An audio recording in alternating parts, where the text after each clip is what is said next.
What if I told you that Ferrari's car hid a secret that not even its own engineers knew, and that it was Hamilton who discovered it at the extreme altitude of the Mexican GP? This is the moment F1 changed course. The 2025 Mexican Grand Prix will go down in history not for an overwhelming victory, nor for a spectacular overtake, but for a technical discovery that could redefine the development of a Formula One car in the middle of the season. It was on this circuit, located more than 2,200 meters above sea level, where an unexpected truth was revealed. Ferrari's SF25 had a hidden level of performance that not even its own designers and engineers had identified, until Lewis Hamilton showed it on the track. Over the weekend, Ferrari did not introduce any major updates. The aerodynamic package was the same one they had used in the previous races. There were no radical changes to the rear spoiler, diffusers, or suspension. It wasn't a new engine specification either. Everything pointed to a standard race in complex conditions due to the altitude, but without great expectations for the Italian team. However, what happened was a completely unexpected technical and human phenomenon. The post-qualifying telemetry analysis set off all the alarms in Maranello. Hamilton had generated aerodynamic patterns that did not exist in the team simulators. His corner entries were smoother and more progressive, his corrections were minimal, and his use of the throttle showed a harmony with the SF25 that no other driver had achieved, not even Charles Leclerc. Downforce sensors on the rear wheels indicated it was generating more traction than anticipated, and airflow records over the rear wing suggested stability that defied CFD and wind tunnel predictions. The SF25, considered until then a sensitive and difficult to optimize single-seater, suddenly seemed to have a hidden side that could be unlocked by a different interpretation of piloting. The key, according to Ferrari's own engineers, was not in the car, was in the driver. The way Hamilton interacted with the car in such an extreme environment as Mexico, where the density of the air drastically reduces downforce and limits the performance of the brakes and engines, was simply masterful. Where other drivers struggled with understeer or lost traction in slow sections, Hamilton flowed. In the second sector, especially in the slow corners, the Briton surpassed all his rivals in time and consistency. In conditions where any error is magnified by the lack of downforce, his precision made the difference. This left the Ferrari technicians not only surprised, but questioning their own understanding of the car. Was it possible that the entire development of the SF25 had been incomplete, simply because no one had flown it correctly? How much performance had they lost in the first races by not considering this perspective? Furthermore, this discovery was not isolated. During post-session meetings, Hamilton described in detail what he felt in the car, how his subtle adjustments to the engine braking and brake distribution were helping to balance the car in critical areas. He even mentioned how the throttle response changed depending on the type of weight transfer he caused, not because of the car's configuration. Its level of detail surprised simulation engineers and aerodynamics managers. Not only had he flown fast, he had reinterpreted the SF25 as a precision tool, finding value where others saw limitations. At that moment, it became clear that Ferrari had in its hands not only a champion driver, but a human sensor capable of detecting nuances that no software, no matter how advanced, had managed to foresee. The question left floating in the paddock was inevitable. Is this the true beginning of Ferrari's technical resurgence, driven not by an improvement in the car, but by the raw talent and sensitivity of one of the greatest drivers in history?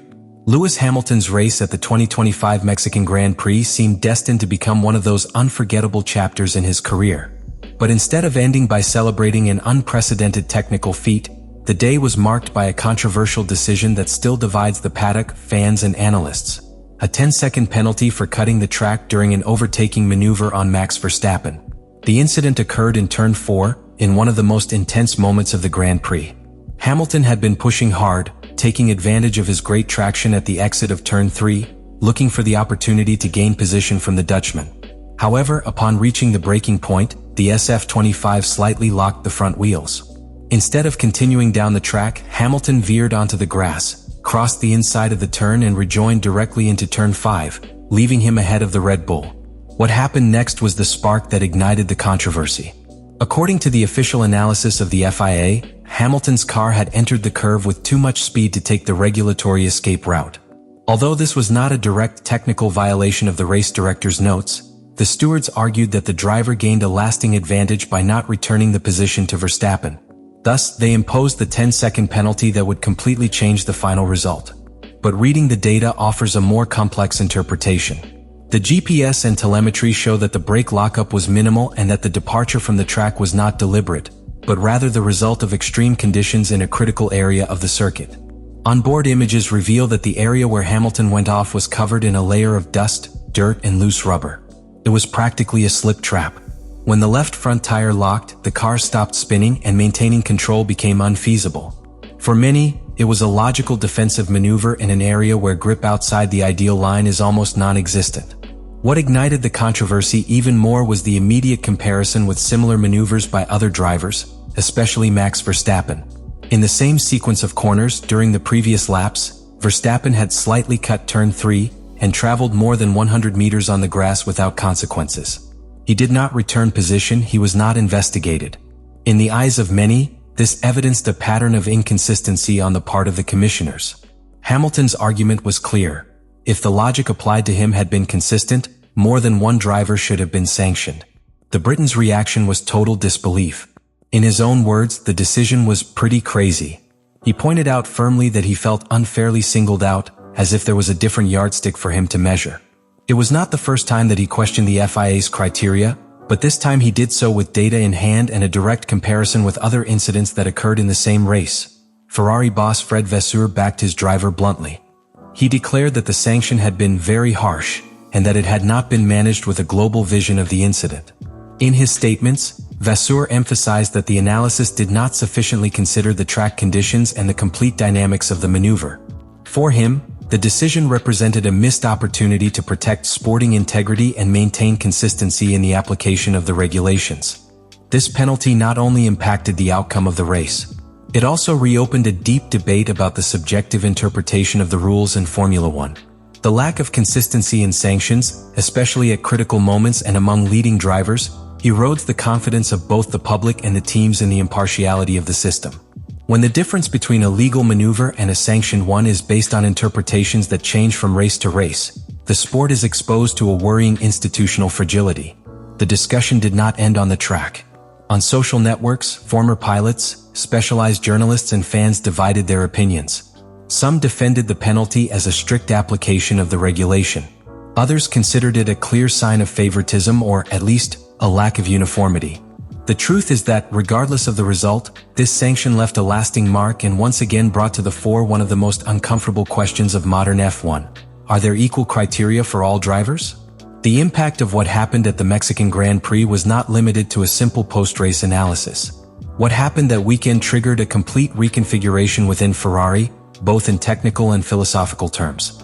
Hamilton's performance was not seen as an isolated anomaly. It was interpreted as a sign, a strong warning that the potential of the SF25 was being underestimated from within, and that, in modern Formula One, is as serious as a structural failure.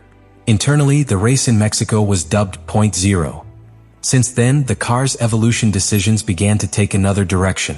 It was not about redesigning the SF25 in its structure, but about rediscovering it.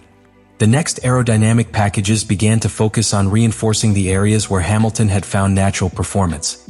Parts began to be developed that favored a more harmonious, more fluid, less aggressive but tremendously efficient driving. Hamilton, beyond the final result, taught Ferrari something that was not in its wind tunnel models or its data sheets: the importance of interpreting the car with the body, with the senses, with the accumulated experience of years of fighting to the limit. He showed that even with a disputed penalty and a controversial decision that changed the final result, his true contribution was technical, invisible to many but fundamental for the team's future. And now the question is inevitable. Are we facing the rebirth of Ferrari thanks to a driver who came not only to compete, but to redefine how his car is understood? Will Hamilton's performance in Mexico be the beginning of a new stage of competitiveness for the Scuderia, based on real integration between driver and engineering? Do you think Hamilton is being the catalyst Ferrari needed to get back to the top? Do you think the penalty in Mexico was fair, or does it respond to inconsistent criteria within the FIA? And how should Ferrari act now that it knows its car has more potential than they imagined? Let me know in the comments what you think about all this.